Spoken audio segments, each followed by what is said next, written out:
Donald Trump e Benjamin Netanyahu finalmente se encontraram, e esse encontro parece ter aliviado um pouco a tensão, mas está longe de aliviar completamente a tensão.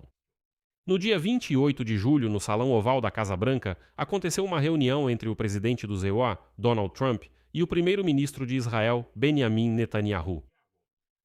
Formalmente é uma visita comum de um aliado, mas na verdade é o primeiro encontro pessoal entre os dois líderes desde 28 de fevereiro, quando eles iniciaram juntos a guerra contra o Irã.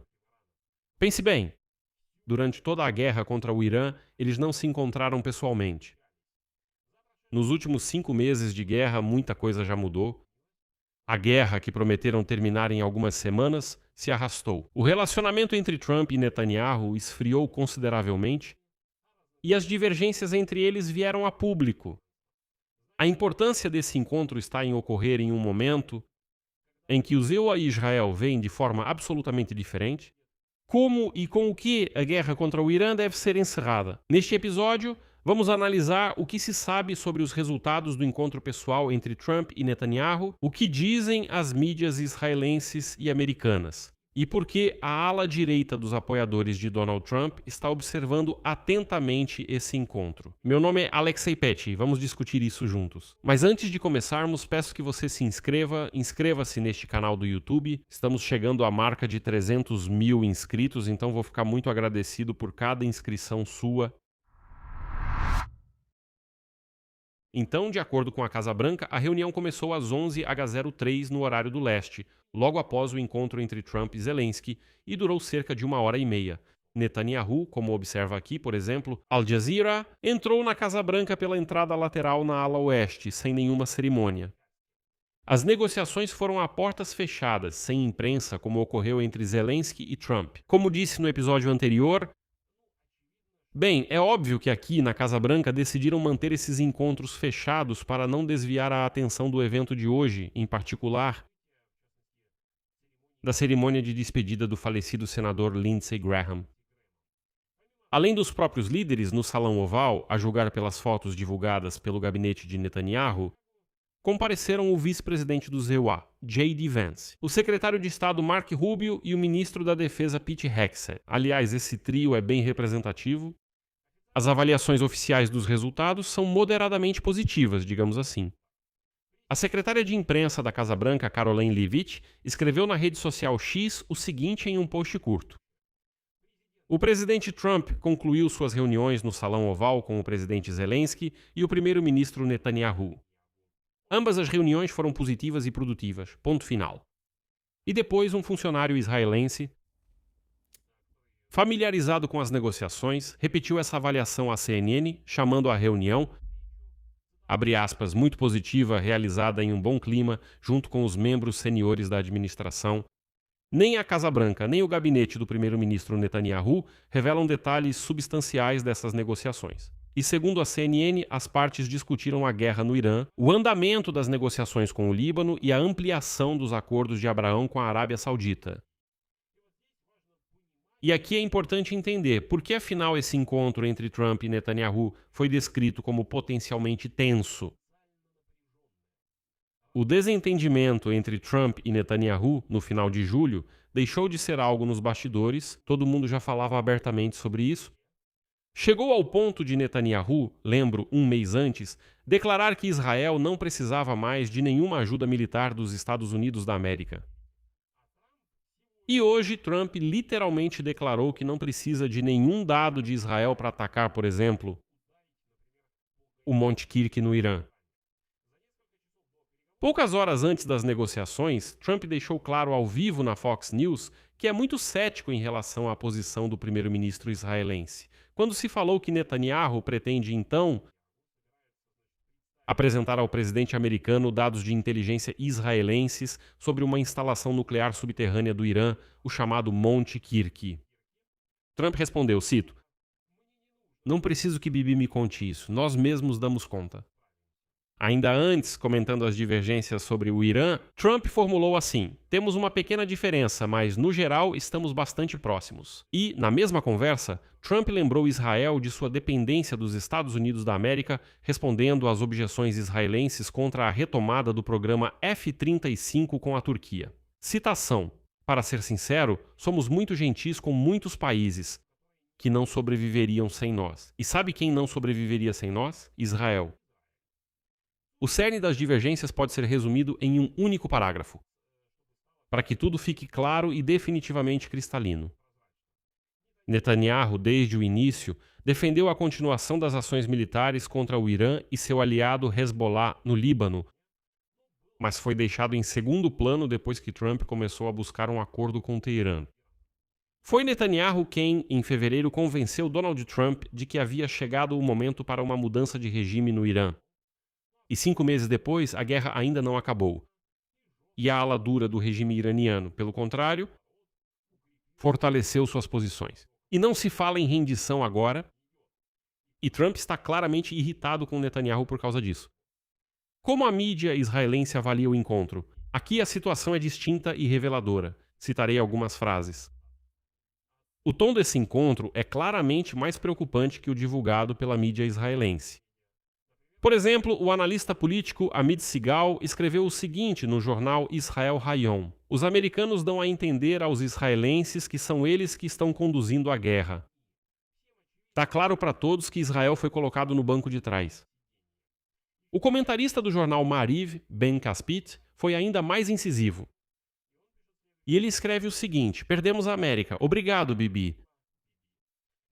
Trata-se da percepção de que Israel perdeu a iniciativa na guerra, que na verdade ele mesmo iniciou e que sua influência nas decisões de Washington está caindo. O pano de fundo adicional são os dados da pesquisa da Associated Press, publicada anteriormente, agora em julho, literalmente há uma semana, sobre a queda significativa do apoio a Israel entre os adultos americanos. Na verdade, a maioria agora não apoia Israel. Mas, para ser honesto, o contexto político interno aumenta a vulnerabilidade de ambos. E de Donald Trump e Benjamin Netanyahu. Netanyahu vai para a reeleição neste outono e sua situação está complicada, inclusive pelo agravamento das relações com Trump. Trump, por sua vez, está sob pressão por causa de uma guerra impopular que prejudicou a economia e aumentou os preços às vésperas das eleições de meio de mandato para o Congresso. Ou seja, para cada um dos líderes esse encontro era necessário, não tanto para um avanço, mas para uma demonstração pública de que as relações, embora não sejam tranquilas, estão certamente sob controle.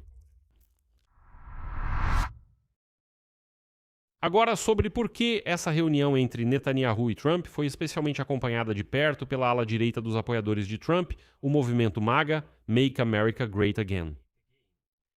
A guerra com o Irã dividiu essa coalizão desde o início, e essa divisão é de natureza fundamental.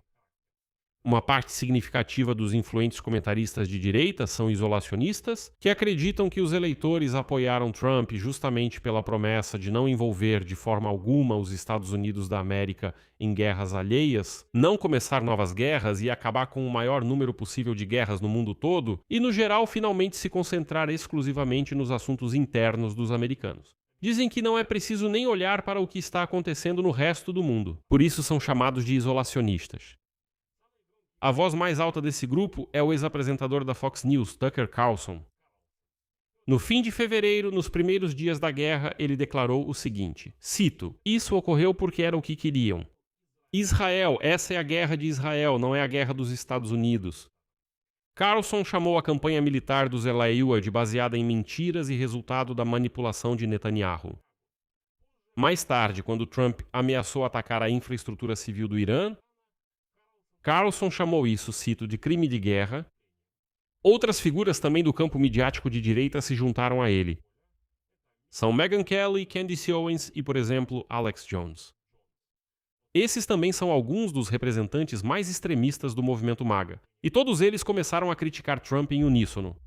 Entre os políticos republicanos, quem se opõe consistentemente ao apoio a Israel e à continuação da guerra é a congressista Marjorie Taylor Greene, que antes era uma das vozes mais leais a Trump. Mas, sinceramente, essa congressista é completamente fora da casinha e já gritou que há nazistas na Ucrânia, que igrejas estão sendo queimadas, padres estão sendo mortos. Bem, enfim. Além disso, essa frase pertence a ela. Não conte com ajuda à Ucrânia se Trump vencer. A reação do próprio Trump a essa crítica foi dura. Por exemplo, ele publicamente chamou Tucker Carlson, Kelly, Owens e Jones, esse grupo de 4, de, abre aspas, pessoas de QI baixo, e afirmou que o MAGA, ao contrário, apoia sua linha. Fim de citação. MAGA quer que nosso país prospere e seja seguro. E MAGA ama o que eu faço. Faço. A posição da administração nessa disputa interna é formulada por J.D. Vance, e ela é ambígua.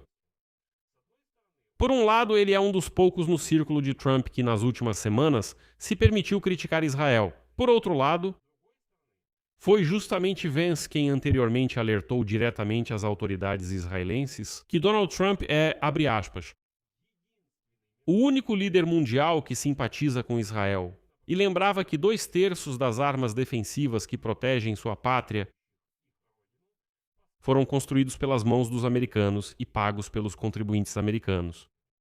Ou seja, até mesmo as críticas vindas da Casa Branca soam como um lembrete para Israel sobre sua dependência, e não como uma mudança de política. E Netanyahu não esconde isso. Após o encontro com Trump, disse que foi sua melhor reunião com um presidente do Zewar.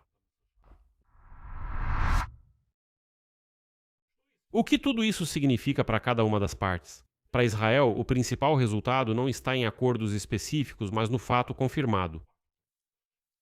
Israel não é mais quem conduz, mas sim quem é conduzido nesta guerra que ele mesmo começou. Netanyahu veio oferecer informações de inteligência e convencer Donald Trump de que não vai atrapalhar os esforços diplomáticos americanos na faixa de Gaza e nos investimentos, onde Trump já reclamou que muitas pessoas morrem devido aos ataques israelenses em Gaza. A fórmula de um encontro positivo permite que Netanyahu salve a própria imagem dentro de Israel antes das eleições, mas não muda o fato de que as decisões estratégicas sobre o Irã agora são tomadas exclusivamente em Washington. Para os Estados Unidos, o encontro se encaixa na linha de Donald Trump de encerrar a guerra em seus próprios termos. Lembro que na véspera, em 24 de julho, Trump cancelou os planos, como ele mesmo disse, de um ataque maciço ao Irã. E seus generais, o chefe do Estado-Maior Conjunto, Dan Kane, e o comandante do Comando Central, almirante Brad Cooper, alertaram sobre o esgotamento dos estoques de interceptadores e sobre o limite da eficácia dos bombardeios. Nesse contexto, a moderação de Trump em relação a Netanyahu é bastante lógica. A continuação da guerra, que é do interesse de Israel, entra em conflito tanto com as capacidades militares dos Estados Unidos quanto com os custos políticos internos para Trump. De modo geral, os objetivos começaram a divergir ao máximo. Para o Irã, o desentendimento público entre Washington e Jerusalém é, na verdade, um fator favorável. Quanto mais evidente for a divergência entre os aliados sobre a questão da escalada, menor a probabilidade de um novo ataque imediato e maior o espaço para ganhar tempo. Ao que parece pelo comportamento de Teherã, era nisso que a liderança iraniana contava. O que vem a seguir? Bem, na minha opinião, o primeiro cenário é a manutenção da atual pausa nos ataques ao Irã, enquanto continua a pressão econômica e as negociações por meio de intermediários, com Israel atuando como parceiro menor. O segundo cenário é se as negociações com o Irã fracassarem e Trump considerar politicamente necessário demonstrar força, talvez haja um retorno aos ataques. Assim, a postura rígida de Netanyahu volta a se alinhar às ações dos Estados Unidos da América. Durante as eleições, ele estará em alta. No geral, é um ótimo cenário para ele. A terceira opção é um esfriamento adicional, caso Israel tome algumas medidas independentes que Washington considere como sabotando sua diplomacia. Qual dos cenários vai se concretizar depende muito do que exatamente foi discutido a portas fechadas. E isso as partes ainda não revelaram. Resultado: o encontro entre Donald Trump e Netanyahu em 28 de julho foi oficialmente considerado positivo e produtivo. Durou cerca de 1h30 e ocorreu sem divulgação de detalhes. Por trás dessa formulação de encontro positivo e produtivo, há um real esfriamento nas relações entre os dois aliados e, o que é importante, uma mudança de papéis.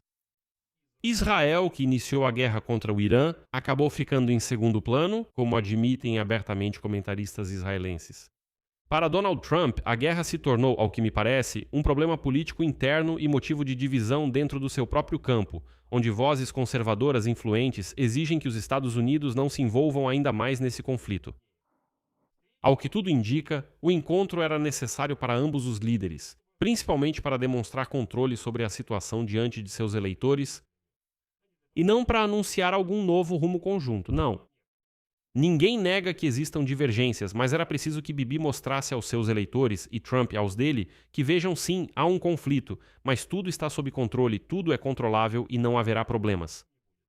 E é preciso entender que o rumo real da guerra no Oriente Médio será determinado não tanto pelos resultados dessas negociações, mas sim por se os Estados Unidos da América e o Irã conseguirão chegar a um acordo estável sobre o Estreito de Hormuz e sobre o programa nuclear. Isso é muito mais importante. Vou deixar por aqui. Escreva sua opinião e suas conclusões nos comentários. Inscreva-se no canal, ative o sininho e não se esqueça de deixar o like neste vídeo. Se quiser apoiar o trabalho deste canal no YouTube, você pode fazer isso com qualquer doação pelos links e dados que estão na descrição deste vídeo. É isso, cuidem-se. Tchau a todos